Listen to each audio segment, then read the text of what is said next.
Get up, get up, get up, get up, get up, get up. Oh.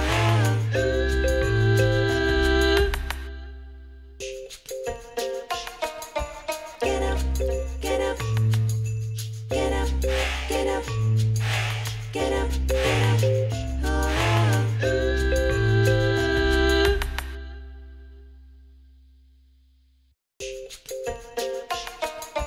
Get up, get up. Hola, pues buenas tardes, buenos días, buenas noches, depende de la hora que nos vea.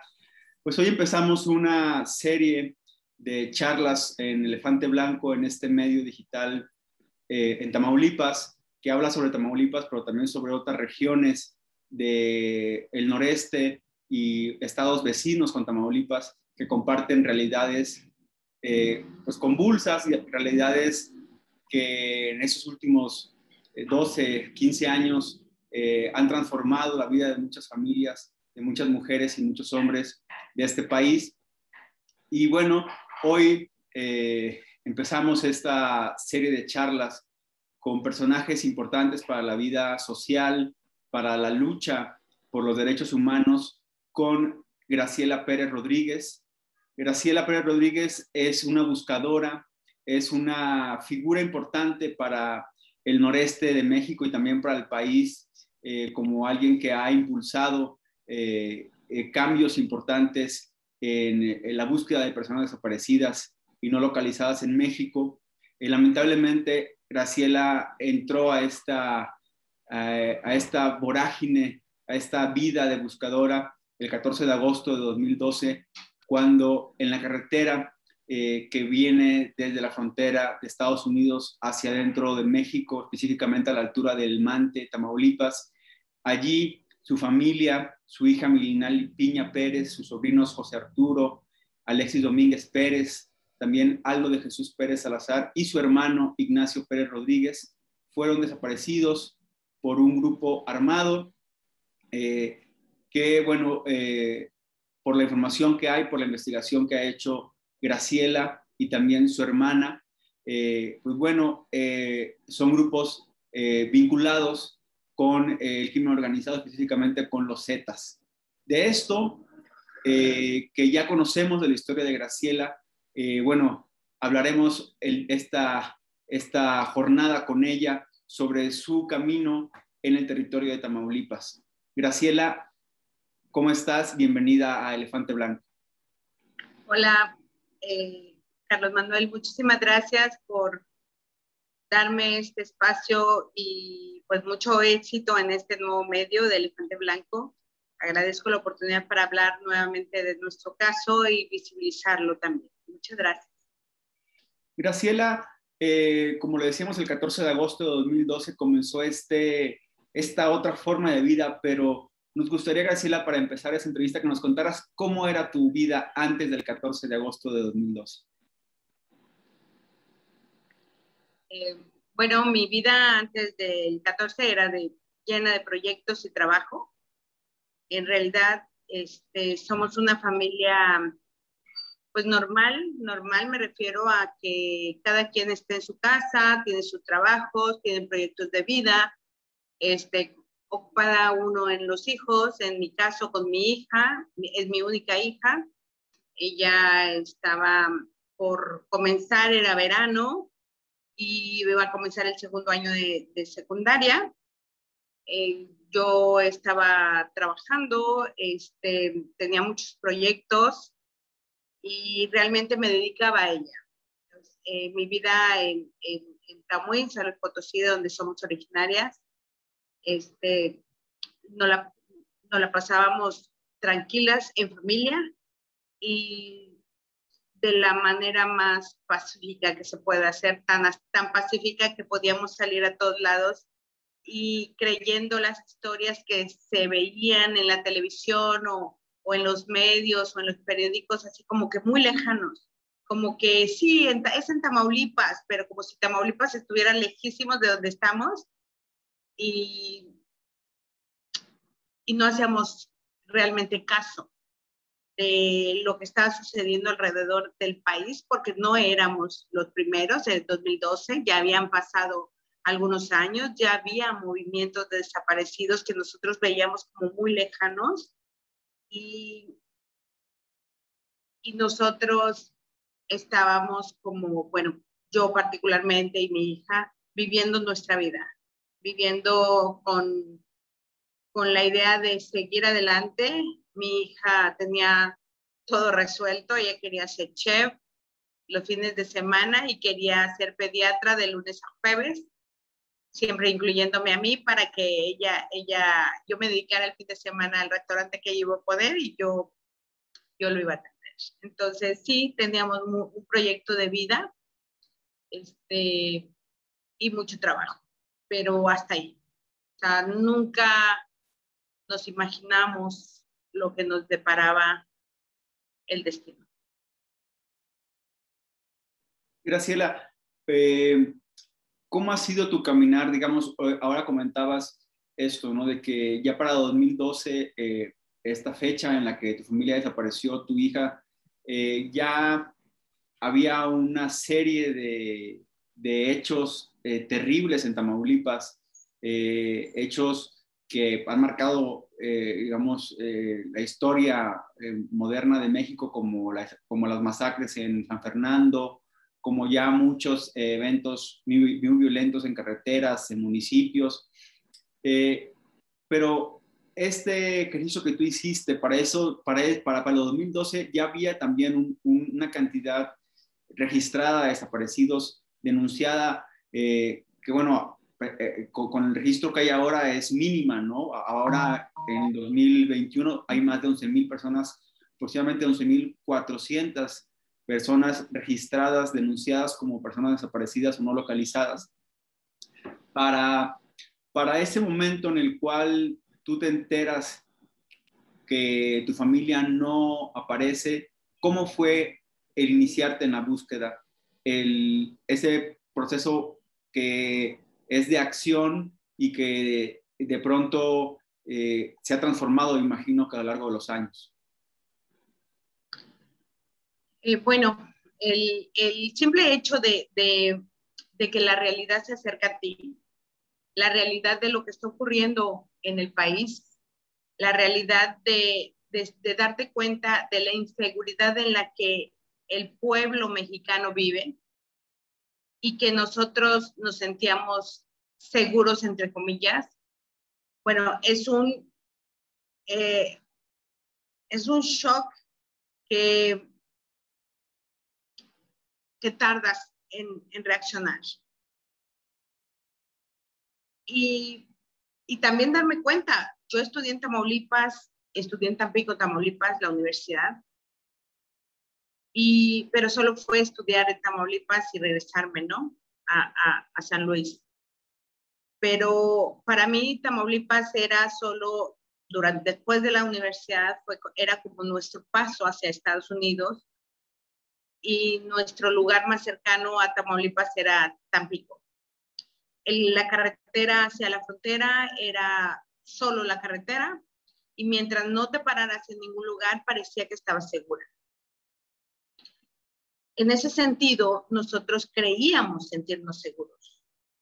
Cuando te das cuenta de que ni ahí estabas seguro, y comienzo a revisar los medios, las redes sociales, los periódicos no decían mucho, pero sí alcanzas, o más bien, sí alcancé a hacer una especie como de recuento, pero no solo del 2012, sino desde el 2010, para poder entender a qué nos estábamos enfrentando, o si esta situación en la que estábamos padeciendo nosotros ahora y que no entendíamos por qué razón, porque ellos solo venían de regreso de un viaje de 5 días a Estados Unidos y venían sobre la carretera directo hasta nuestra casa.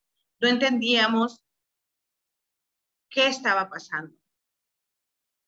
Cuando empiezas a leer y analizar toda la información, te das cuenta que no solo a nosotros nos ha ocurrido, te das cuenta que hay miles de personas que han dicho lo que les pasó, pero que no consta en una denuncia ante un ministerio público.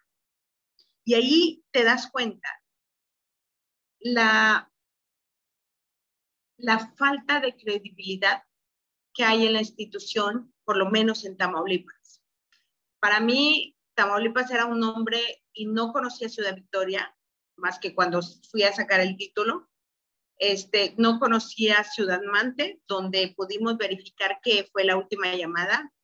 No conocía Las Brechas, no conocía ningún rancho. Me podías decir González solo de nombre, pero una ubicación exacta no tenía ni la más remota idea. Pero cuando te das cuenta que los hechos que ocurren en el sur de Tamaulipas, me refiero a la parte del Ciudad Mante, Tamaulipas, hacia Yera, Ocampo y esta zona que va a dar hasta Ciudad Victoria, y que aun cuando Tampico, González, Sotolamarina, Aldama también le llaman sur de Tamaulipas, están completamente divididas por algo invisible, que no se le puede llamar lo mismo el sur de Tamaulipas, y que me cercioré que la misma fiscalía en ese tiempo lo dividías. Te toca a ti como familiar de las personas que tienes que buscar. Y digo tienes que buscar porque te topas con la indolencia, te topas con lo que ya se sabe allá, te topas con que todos conocen la situación, todos saben por qué está dividida esta zona, y entonces empiezas a pensar de qué forma tienes que buscarlos. Ese fue mi primer encuentro con Tamaulipas.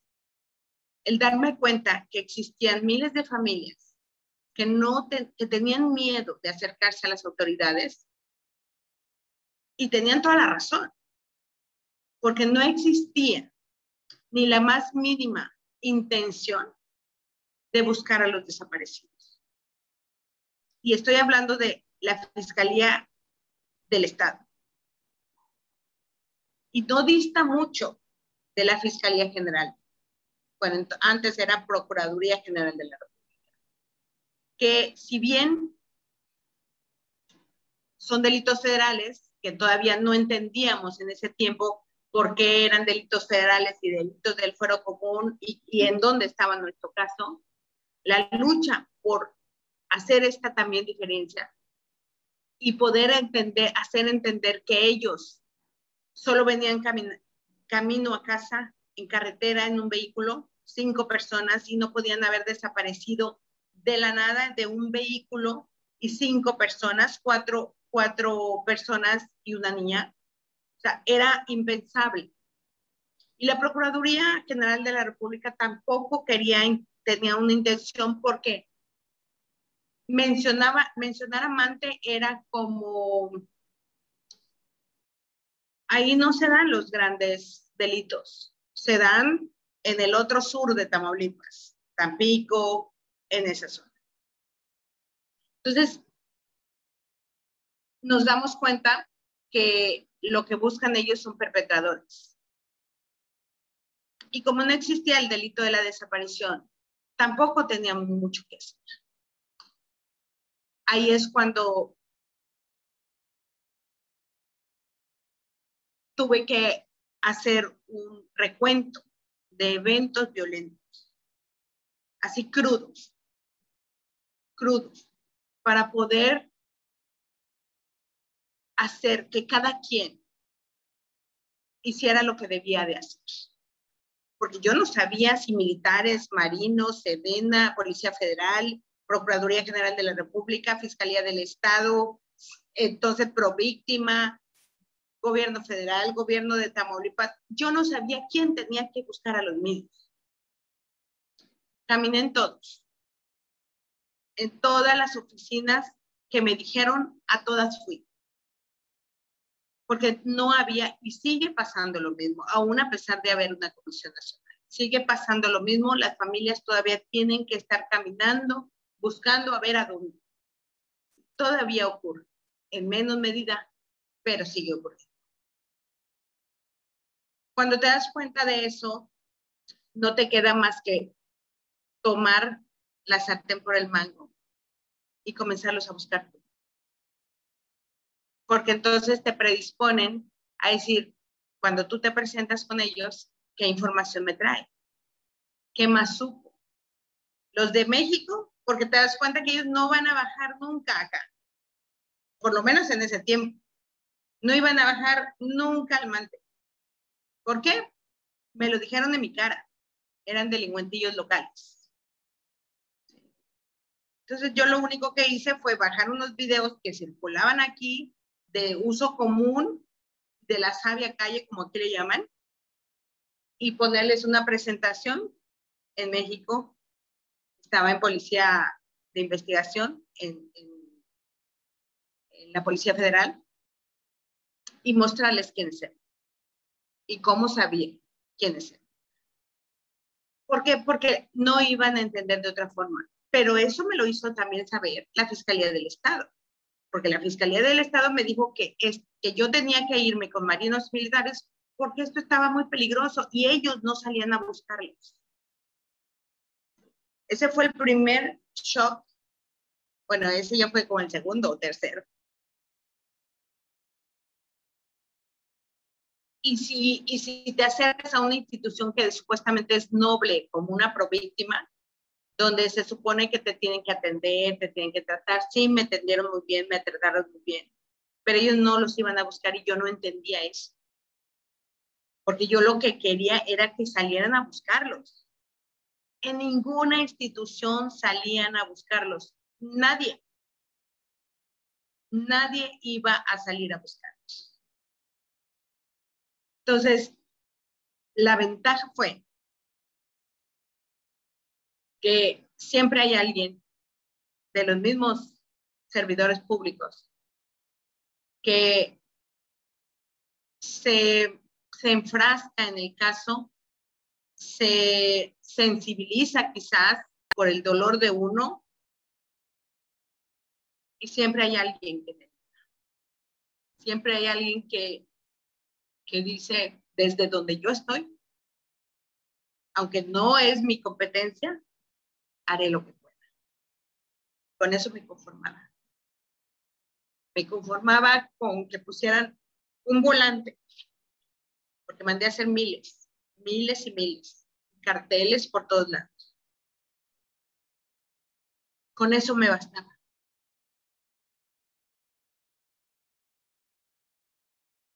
Trato de quedarme con lo bueno porque lo malo es demasiado. Mucha gente indiferente, mucha gente indolente existe y existió, pero prefiero quedarme con lo bueno porque eso me hizo darme cuenta que lo tenía que hacer yo. Y si yo no aprendía a saber que la Fiscalía del Estado tenía que hacer esta cosa, la Fiscalía la Procuraduría General de la República tenía que hacer esto, los militares esto, la policía esto, y así, si yo no podía entender las competencias, no iba a poder coordinar esfuerzos, porque entonces nadie me iba a ayudar. Entonces, esa fue mi primera acción, de entregar estos volantes porque yo veía miles y miles de marinos, andaban por todos lados, miles de policías, y yo les entregaba porque entonces no se usaba esto. Entonces yo se los entregaba porque yo decía, bueno, ellos andan en la calle, no saben a quién están buscando, ¿cómo van a saber que ella es mi hija? O sea, si ustedes no mandan a hacer esto, bueno, pues dénselos, yo sí los hice, dénselos por favor, y les entregaba. ¿Sí? Nada más con el simple hecho de que si andan en la calle haciendo lo que tienen que hacer, y si llegan a ver a mi hija, a mi sobrino, a mi hermano, a cualquiera de ellos, por favor, díganme algo. Así fue como comenzó mi camino en territorio tamaulipeco, donde, tengo que decirlo, hay mucha gente buena. tú mismo lo estás haciendo. Desde años que te conozco y esa gente como tú, me ha ayudado a visibilizar el caso de nosotros. Y es como lo hemos podido reflejar al exterior y al mundo, puedo decir, para que conozcan la situación de Tamaulipas. Así fue.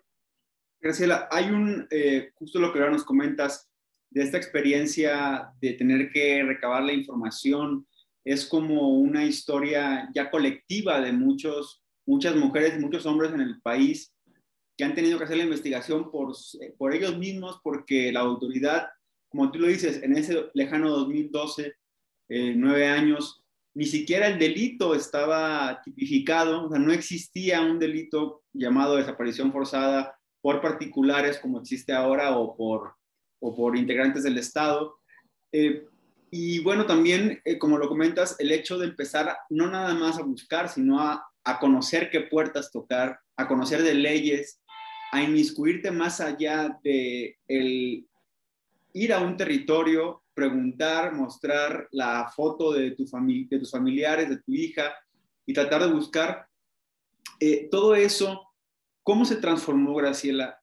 ¿Cómo de la lucha, del dolor también tuyo, decides llevar más allá tu esfuerzo personal y formar una red, un colectivo? ¿Cómo fue ese proceso de decir, en Tamaulipas hay muchas desaparecidos, también las familias, no todos los buscan por diferentes decisiones, hay quien decide pues no salir a buscar, hay quien decide dedicarse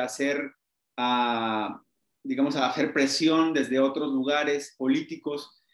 ¿Cómo fue esa decisión de decir, bueno, de mi dolor voy a también a llamar a la más gente que comparte este dolor y formar un colectivo, una red? Fíjate que en realidad no hubo necesidad de llamar a nadie. En cuanto mi mejor medio ha sido las redes sociales, Facebook, Twitter. Desde ahí fue que me fueron contactando muchas familias. Y como yo no dejaba esta zona del Mante, hasta la fecha sigo acá, me di cuenta que había muchas familias y las mismas familias me fueron enviando sus datos, que también buscaban a su hijo, a su hija, a su papá, a su hermano, a su familiar, pero no solo locales, sino de Michoacán, del Estado de México, de Puebla, de Nuevo León, de Coahuila, de Yucatán, de Canadá, de Sudamérica, de un montón de lugares, se fueron acercando, se fueron a través de un correo electrónico, a través del Facebook, me mandaban la foto de su familiar para ver cómo podía hacer algo yo. Obviamente yo lo pensé mucho porque la colectividad ya la tenía. O sea, yo recuerdo en una reunión a la que fui invitada por 2015, sí, en esa reunión había una que dijo, estaba muy preocupada porque ella tenía una organización constituida de tantos años, pero que estaban haciendo las cosas bien y ya no tenían usuarios. Cuando yo escucho eso, levanto la mano y yo platico la historia que nos está ocurriendo en Tamaulipas, donde lo único que éramos doloridas por la búsqueda de nuestros hijos o familiares, pero sin ningún tipo de base, de ningún tipo de apoyo, porque todo lo estábamos haciendo como pudiéramos.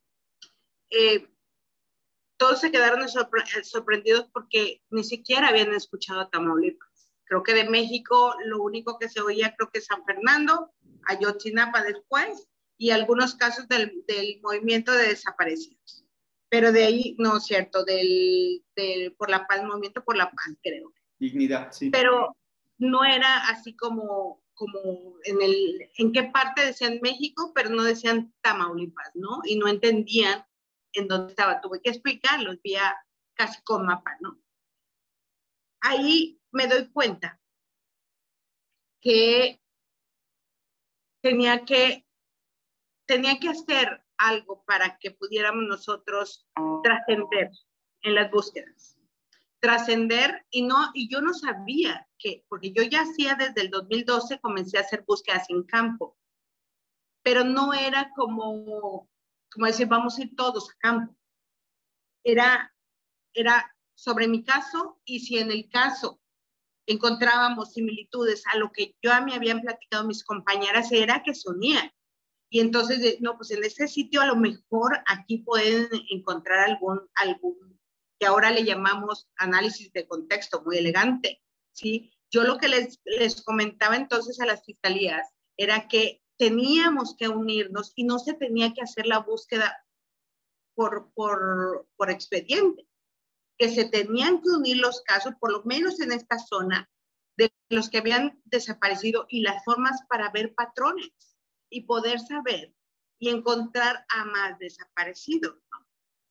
Fue una lucha tremenda, no fue fácil hacer la colectividad, no fue fácil incluso constituirnos. Apenas el 24 de marzo cumplimos 4 años constituidos formalmente, desde el 2012, que ya de alguna manera nos íbamos reuniendo o nos íbamos conociendo, pero yo me resistía mucho. Llevar una organización independientemente de tu caso, tu dolor, vida, tu familia, es dejar de lado incluso muchas veces tu caso. Sí, hacer una colectividad y hacer un colectivo ya de manera formal, para mí siempre ha representado olvidar mi caso. Y olvidarlo no del todo, sino hacerlo a un lado, porque los hechos recientes, las desapariciones recientes siguen sucediendo aún a la fecha. Y son en los que enfocas tu atención, porque si se van acumulando más y más y más, si a nuestro caso, que es del 2012, le llaman de larga data, yo no quiero imaginarme en unos años más. Los van a querer desaparecer incluso, ¿sí? Quizás porque tenemos un colectivo, quizás va a ser más complicado, porque somos como una fuerza y unidos nos damos cuenta que somos fuertes y podemos luchar por cada eso. Creo que ahí es donde me afiancé para poder decidir, ok, vamos a hacer un colectivo y es necesario. Pero también, cuando decidí constituir esta asociación que tiene el nombre de mi hija, tuvo mucho que ver las instituciones de la Ciudad de México. Recuerdo que teníamos una reunión aquí en Ciudad Victoria, y un funcionario que venía de allá dijo, de ahora en adelante, si no tienen un colectivo, ya no se les va a atender. Y nosotros nos quedamos así. Si lo que nosotros ya somos colectivo, pues hay que hacerlo formal. Si lo que quieren es un nombre, hay que darles un nombre, ¿sí? Nosotros estábamos expensas a lo que dijeran, con tal, si nos dicen ponle flores, le poníamos flores, con tal de que los busquen. Así es como nosotros iniciamos este colectivo sin nada, porque nos endeudamos para poder pagar el acta constitutiva, y fue duro, pero para nosotros solo representaba un papel, porque realmente el trabajo y la búsqueda y las reuniones y el contacto con las autoridades y el ir a la Ciudad de México y el estar en Ciudad Victoria, en la fiscalía, o ir a ver al gobernador o al secretario de gobierno, a quien nos hiciera posible que esto siguiera, ya lo teníamos. Entonces, realmente para nosotros solo representaba un papel. Justo mencionas esto de todas las trabas legales, ¿no? Pero también, por el otro lado, irte encontrando con gente, con compañeros, compañeras en el colectivo que van entendiendo, digamos, tu forma de de ver, van comprendiendo, van compartiendo.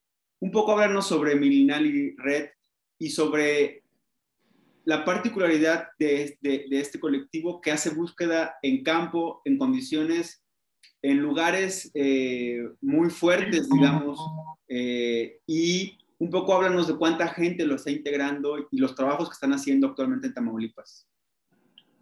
Sí, bueno, Milinali Red está constituido está integrado por más de 300 familias que nos han hecho el favor de enviarnos sus fotos, sus fichas. Algunas están presentes, algunas están lejos. Los que están locales, aquí son aproximadamente unas 60 más o menos, que van y vienen. No todos pueden estar todo el tiempo, pero Milinali Red se ha convertido, por lo menos en Ciudad Mante, el único colectivo local en esta zona que trabaja en la búsqueda prospectiva en campo. Así iniciamos nosotros. Nosotros no queríamos encontrar ni fosas clandestinas ni restos humanos en nuestra búsqueda.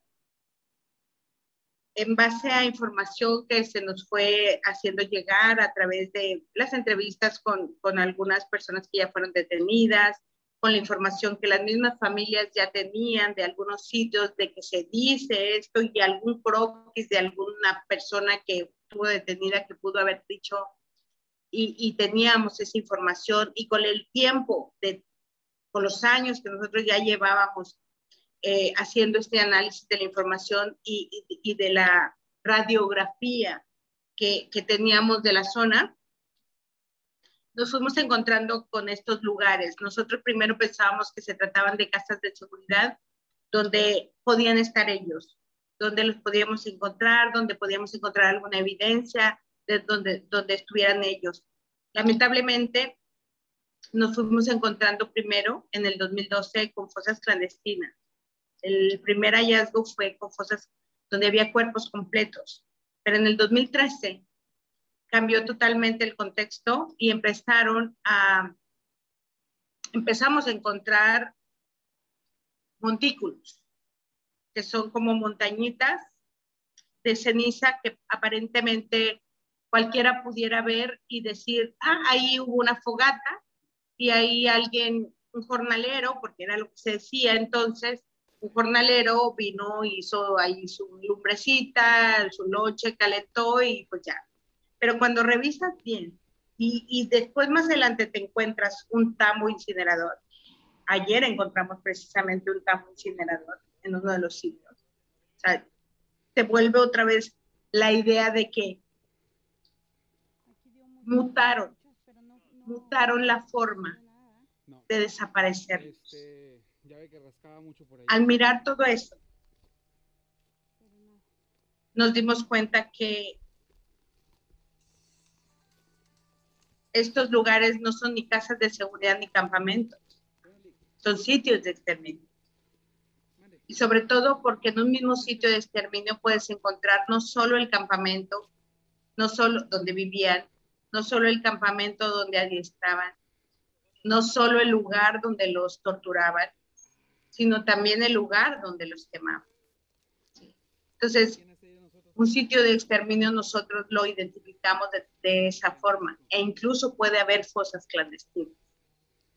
En un mismo lugar, porque han vuelto. Hemos ido a lugares donde primero hicieron fosas clandestinas y volvieron y después quemaron a personas ahí. ¿Por qué? Porque encontramos los restos, encontramos los fragmentos, encontramos y es donde son de seres humanos.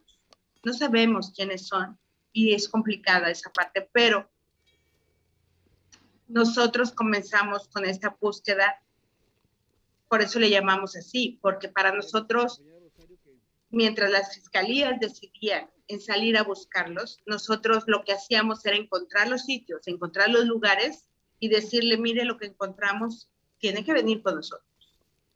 Entonces fue así como no le quedó de otra a las fiscalías y decir, ahí hay algo. Sí. Y entonces fue que se convirtió en nuestra principal actividad.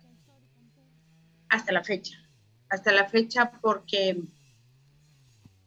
así como he ido a otros lugares, a otras ciudades en donde ya están haciendo este tipo de actividad, no necesariamente la forma de exterminarlos o la forma de desaparecerlos es igual.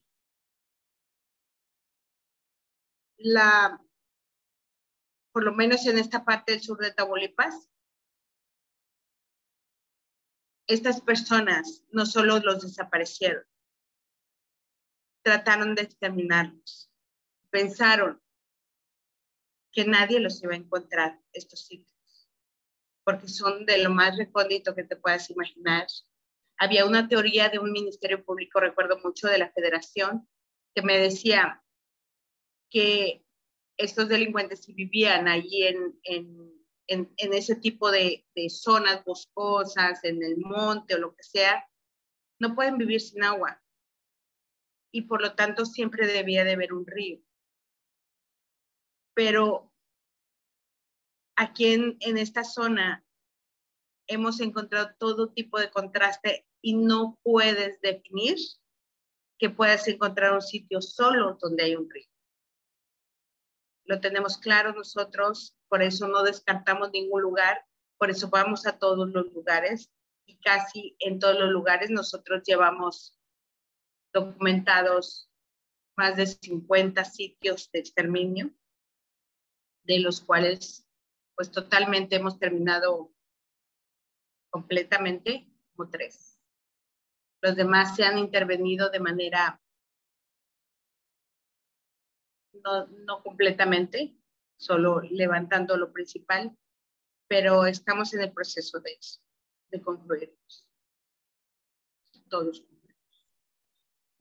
Justo un poco para también dar contexto de lo que Graciela habla, Tamaulipas, digamos, en esta parte del sur, más que está acompañado de la sierra, habla del municipio del Mante, de Jicotenca, de Gómez Farías, de Ocampo, un conjunto de municipios que, para los que no conocen Tamaulipas, pues son municipios pues, de sectores agrícolas, más contextos rurales, y es allí donde los grupos delincuenciales tendían estas fronteras invisibles, ¿no? Pero por la misma forma de los terrenos, ahí se resguardaban en las faldas de los cerros, de las montañas, ahí entre la vegetación, ponían sus campamentos, su centro de exterminio.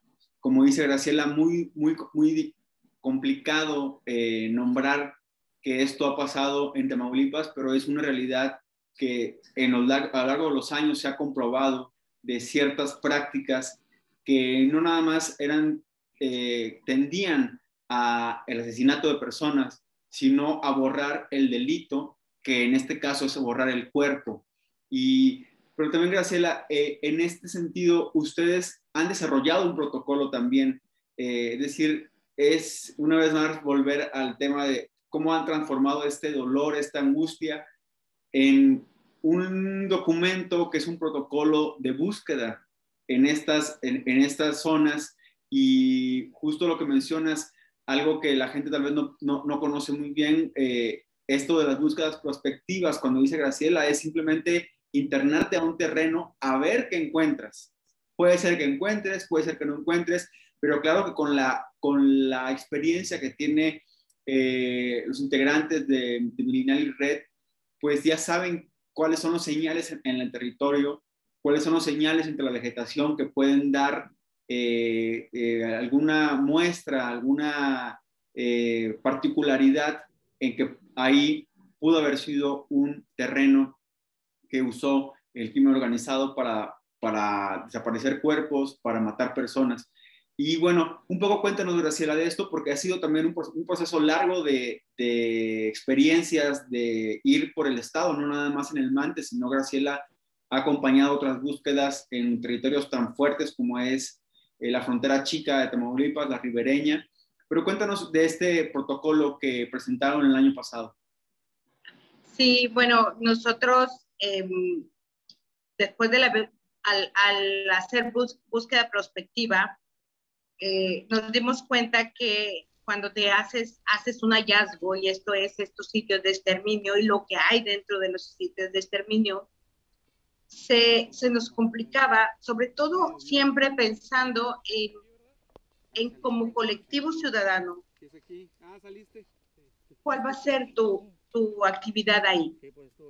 Porque entiendo que hemos cometido muchos errores como familiares al momento de intervenir, al momento de querer estar ahí, y nosotros al conocer la situación, al haber una coordinación ya con las fiscalías, e incluso una agenda que tenemos ya establecida anual, nos dimos cuenta que era necesario detallar cómo intervenimos las familias en un sitio de exterminio. Porque en un principio las fiscalías nos querían tener al margen, pero no podían tenernos al margen porque en primero ni conocían el sitio, ni conocían a dónde los íbamos a llevar, ni sabían cómo era el contexto. Yo recuerdo la primera vez que fue que vinieron unos peritos de la Procuraduría General de la República, que no nos querían prestar ni antropólogos, ni arqueólogos, ni nada. Llega la antropóloga muy profesional, muy comprometida, y creo que sus conocimientos hasta la fecha son de nuestras mentoras. El material con el que la habían enviado era pues para cribar, imagínate, era un sitio de exterminio que nosotros le calculamos el tamaño de dos campos de fútbol, donde había regado de restos hacia abajo en la ladera de una montaña.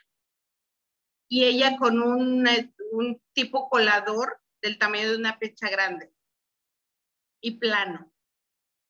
Y nosotros nos quedamos así como diciendo, con eso vamos a terminar y vamos a cribar, escolar la tierra para que ahí queden todas las piezas. Ahí fue donde nosotros supimos qué es lo que teníamos que hacer. Y es, por lo menos, si nosotros queremos avanzar, es proveer de herramientas locales para que esto prospere, porque nadie nos queremos pasar toda la vida en un sitio de ese tipo. Y como colectivo creo que lo menos que podemos hacer, ya están ahí. Lo que tenemos que es avanzar. He sido muy criticada, he sido muy señalada porque ayudo a estas personas que tendrían que hacer su trabajo. Pero la verdad, yo creo que si me hubiera quedado en ese tiempo, así, nada más mirando, y que porque lo tienen que hacer, no habríamos hecho ni ese sitio. Y de tan grande, tardamos 3 años en ese sitio. Y son más de 150 kilos que levantamos de restos ahí y que están en la fiscalía. Entonces, el protocolo estandarizado de búsqueda ciudadana en sitios de exterminio, así es el nombre, señala eso, precisamente cómo es que las familias de los colectivos podemos intervenir en estos sitios, y también para que las autoridades entiendan que a final de cuentas los locales somos nosotros y tienen que escuchar las historias, no solo las historias, el contexto, y conocemos el lugar y los ubicamos en el lugar, ¿sí? Y sobre todo, ya estando en el sitio, apoyamos en ciertas actividades que 1 o 4 personas que vienen de ellos no pueden, y vemos en la extensión de terreno, si vamos en esa ocasión 10, o sea, pues obviamente, ¿quién no va a querer ayuda? ¿Sí? Entonces, en ese sentido es como está escrito este protocolo, sobre todo para ambas, tanto para la ciudadanía, para quienes hacen estas actividades, como para las autoridades, y sepan que a final de cuentas las familias podemos contribuir a que estos sitios de exterminio sean observados de manera activa y no solamente señalando donde no se está haciendo algo. Creo que es una forma pues no solo de estar señalando, sino también de estar haciendo algo juntos. Creo que es el fin último de este protocolo. Graciela, en este contexto de la pandemia, si nos puedes contar un poco cómo ha impactado la pandemia. Hemos visto, y lo que más se sabe es el tema económico, pero hay una gran, digamos, muchas situaciones, digamos, fuera de lo económico que la pandemia y de la salud. Cuéntanos cuál ha sido lo que ha afectado, digamos, la pandemia de coronavirus a las búsquedas. Yo sé que, bueno, lo reportamos de que ustedes en el Criminal buscaron, negociaron para que estas búsquedas no se pararan, para que se mantuvieran las búsquedas. ¿Qué es lo que ha pasado con la pandemia y las búsquedas de personas desaparecidas? Bueno, nosotros sí detuvimos todo de marzo a octubre. De marzo a octubre del año pasado, detuvimos completamente todas las búsquedas, pensando en que pues no se sabía gran cosa de la pandemia. Era todo terror, era todo pánico, era todo, no sabíamos ni siquiera las medidas y al grado en que estaríamos expuestos, y tampoco queríamos exponer a nadie más. Y no podían viajar tampoco los peritos de la Ciudad de México o los mismos de Ciudad Victoria del Estado. Estaba toda la fiscalía llena de COVID y pues el mismo comisionado estatal de búsqueda estuvo gravemente enfermo. Y era como una especie de cuidarnos nosotros, cuidarse ellos y tratar de entender esta situación. Sin embargo, en octubre decidimos ya lanzarnos a la búsqueda. En verdad fue muy difícil el reanudar, porque esta nueva normalidad, como le llaman, fue como un desencuentro con la gente, porque no nos podemos tocar, y a pesar de que tenemos ya una coordinación de trabajo de mucho tiempo, solo los puedes mirar y decir, qué gusto me da volver, que estés bien, porque ahorita lo único que pedimos es salud. Sí, algunos nos ha ido mal en lo que estábamos haciendo. Ha habido muchas compañeras que se quedaron sin empleo, hay otros que ya no están, algunos que se han enfermado, o algunos que nos hemos salvado de tener este virus. Pero creo que lo mejor que ha ocurrido es que, a pesar de que estamos en riesgo todos, si estábamos en riesgo por la inseguridad, el riesgo por enfermarnos, yo siento que nos ha unido más porque nos cuidamos entre todos. Tratamos de cuidarnos, e incluso la misma Fiscalía o la Comisión Nacional o quien esté aquí, Derechos Humanos, la CEAP, quien venga, toma sus precauciones y trata de alentarnos, porque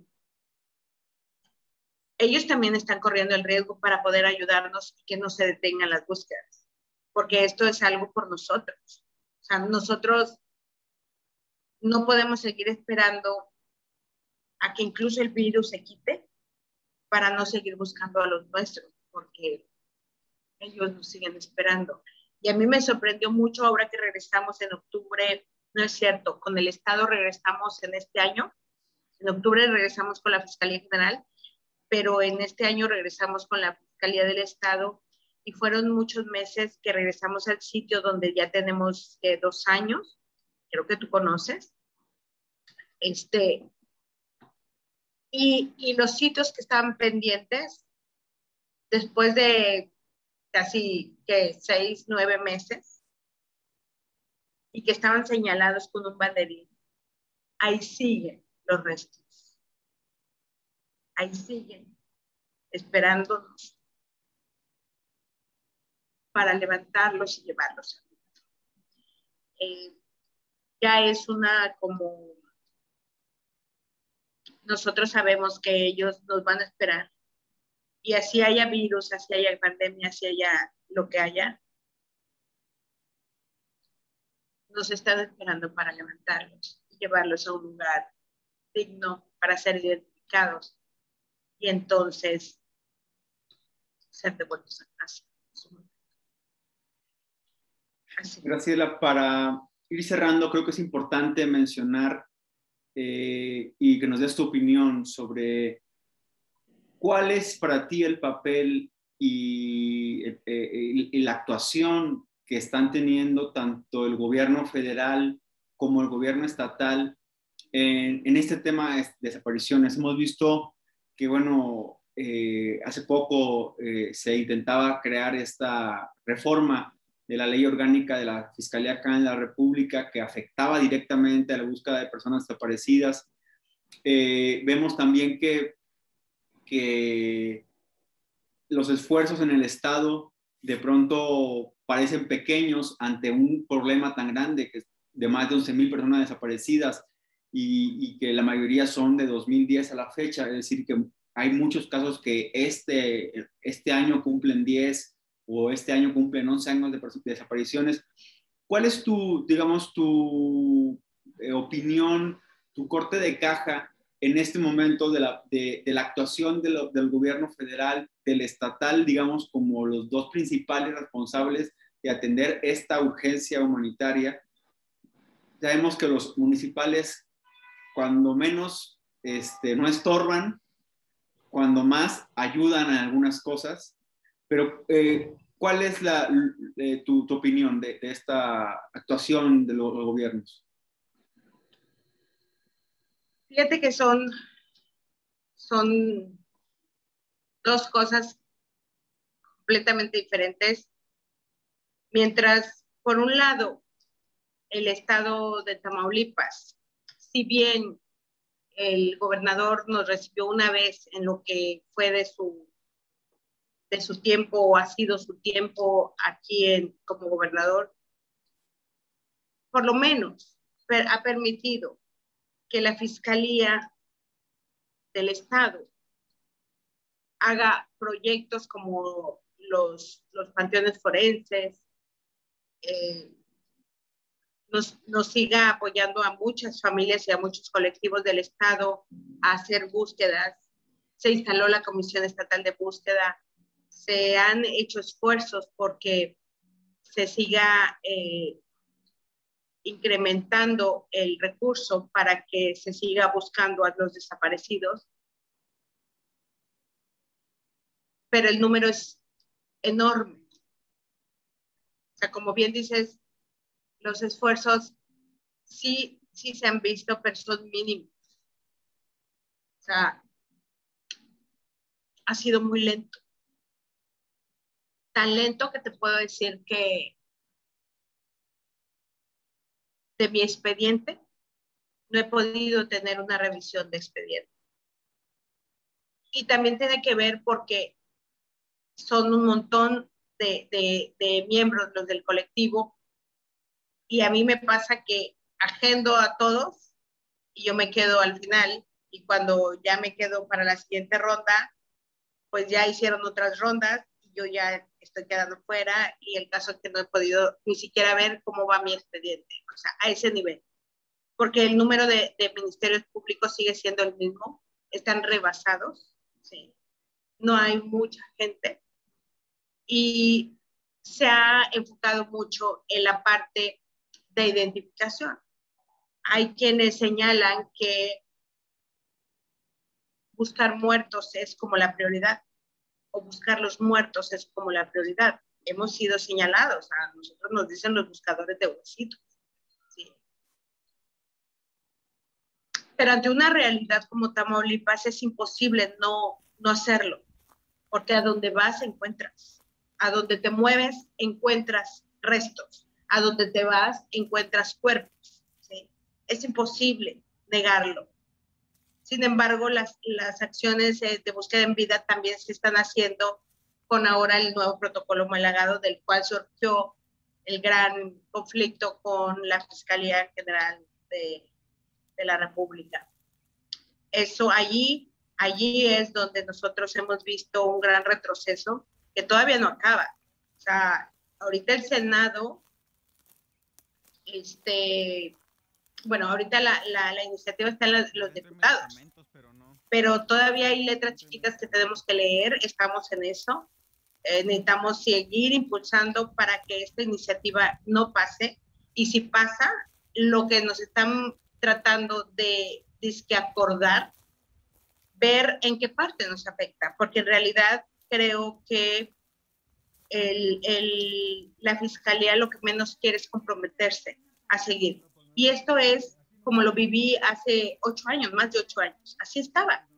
O sea, quieren regresar a 8 años después de nosotros todo lo que hemos logrado. A mí me parece una burla.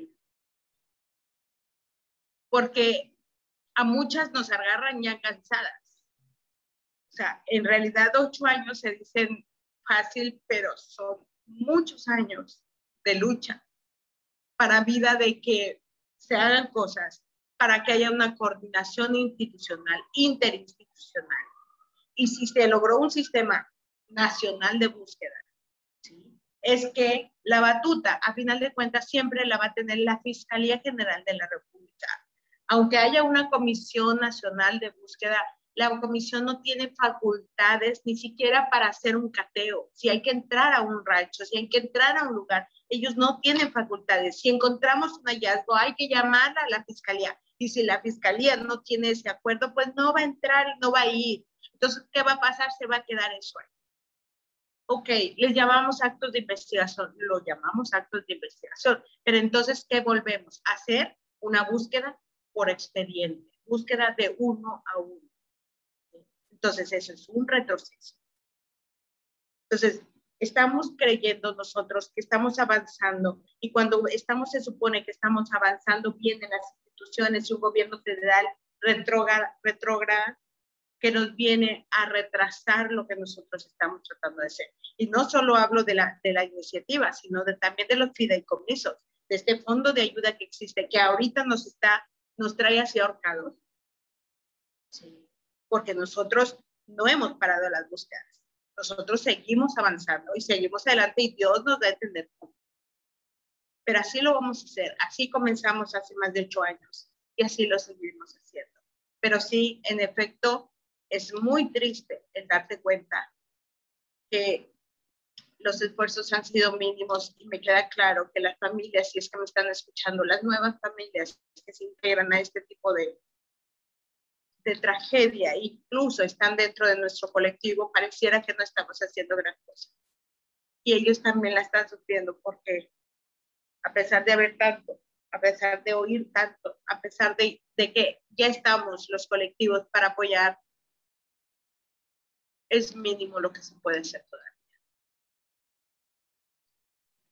Justo, Graciela, un poco preguntarte más allá, insistir en ese tema, porque sí.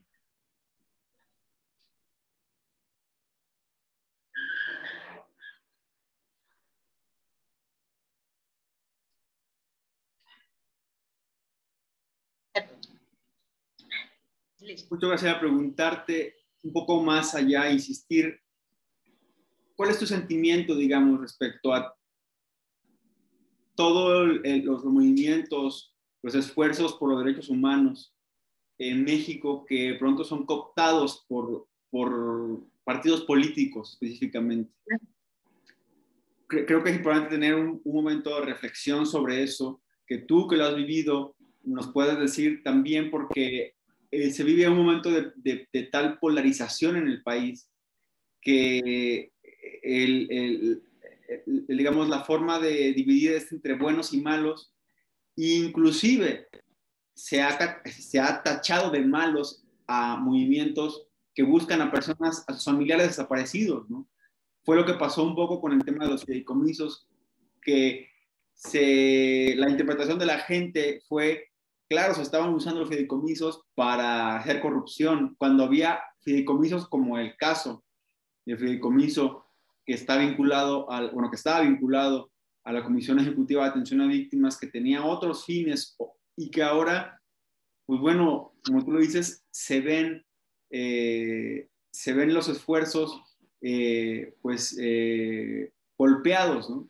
Pero ¿cuál es tu reflexión, digamos, sobre este juego político de los partidos políticos en torno a movimientos por los derechos humanos, en este caso por los desaparecidos?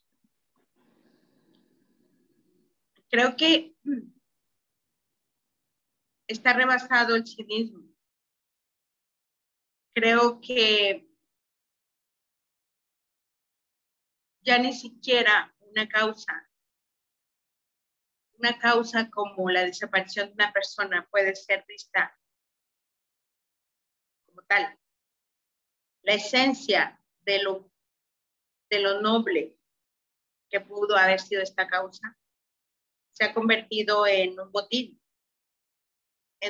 político de muchas personas. Y eso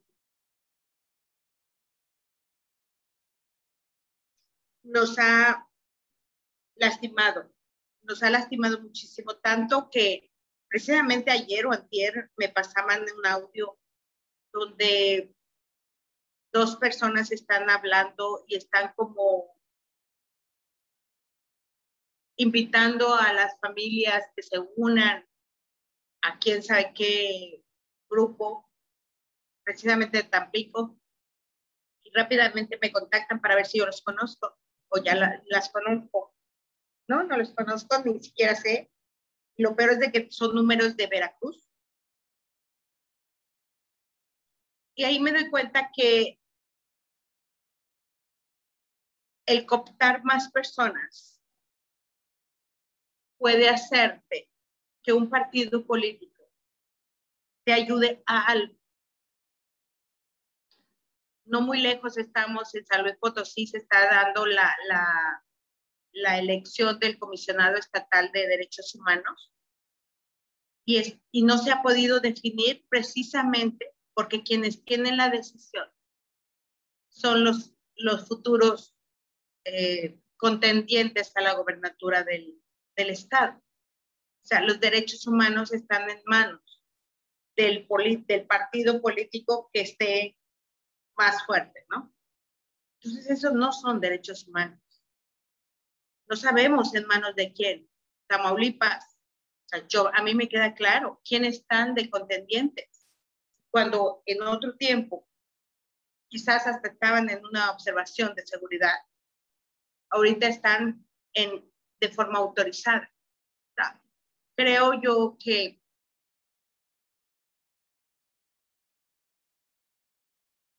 el cinismo nos rebasa y las familias lo que tenemos que hacer es no desenfocarnos,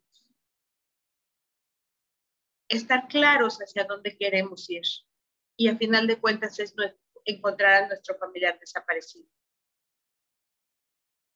Porque si te metes a mí alguna vez me dijeron, ¿eres defensora de derechos humanos? Sí, ya me convertí, bueno, así me dicen. Pero en realidad me convertí en eso, pero al final de cuentas soy solo una madre que busca a su hija, a su hermano y a 3 sobrinos desaparecidos. No soy más que eso. Creo que si partimos de ahí y del por qué estamos en esta causa, nadie nos va a dañar.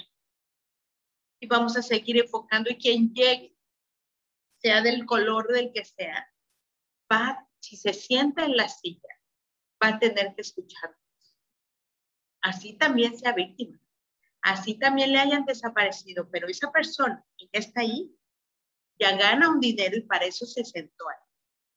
Creo que desde ahí, desde que las familias tenemos la voz y tenemos que ser lo más digno ante tanto cinismo, porque nuestros hijos, nuestros desaparecidos, no tienen un precio. Creo que es el mejor mensaje que en estos tiempos podemos hacer.